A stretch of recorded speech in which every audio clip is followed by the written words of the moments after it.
La whey, partie 2. Quelle whey choisir parmi toutes celles que tu peux voir sur internet? Tu as déjà bien réfléchi et tu penses que la whey peut t'aider à atteindre tes quotas de protéines journaliers. Si tu es dans cette situation et que tu es perdu dans ton choix entre de la clear whey, de la whey concentrée ou isola, cette vidéo est faite pour toi. Ce qui va différencier tous ces types de whey, ce sont la composition nutritionnelle et les méthodes de filtration. On commence avec la clear whey. Petite nouvelle dans le marché des compléments. C'est une whey ultra filtrée pour en retirer jusqu'à la texture et le goût du lait. On se retrouve avec une poudre qui se mélange très facilement avec l'eau et qu'on peut aromatiser à n'importe quel goût. L'avantage, c'est la facilité de consommation pour s'adapter à tous les goûts. Les inconvénients, ce seront son prix qui est assez élevé et la qualité des protéines qui sera moyenne car beaucoup de filtration veut souvent dire beaucoup de dénaturation de ces protéines. On a ensuite la whey concentrée. Contrairement à ce que son nom indique, c'est la whey qui contient le moins de protéines, souvent entre 70 et 80%. Elle se rapproche beaucoup de la composition naturelle du lait parce qu'on y retrouve des glucides et des lipides. Elle est donc plus calorique et moins bien digérée parce qu'on y retrouve du lactose qui est le sucre du lait. Donc si tu as tendance à avoir des ballonnements ou des gaz, je te conseille d'éviter la whey concentrée. Et on termine avec la whey isola. Elle contient plus de 80% de protéines et est plus filtrée et donc un peu plus chère.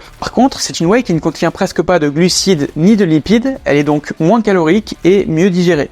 C'est le type de whey que je recommande le plus. Maintenant que tu connais toutes ces classifications de whey, tu dois aussi savoir différencier les whey natives des whey fromagères. Dès que tu vois l'appellation native, ça veut dire que la whey a été produite directement à partir de lait. Tandis que si une whey n'est pas native, elle aurait été produite à partir du lactosérum issu de l'industrie fromagère. Une whey native est donc souvent considérée de meilleure qualité parce que ses protéines ont été moins dénaturées. Mais attention car toutes les whey natives ne se valent pas. Et suivant les modes d'extraction utilisés par les fournisseurs, certaines contiendront des protéines plus ou moins dénaturées. J'espère que cette vidéo t'aura aidé, like-la si c'est le cas et abonne-toi pour plus de conseils.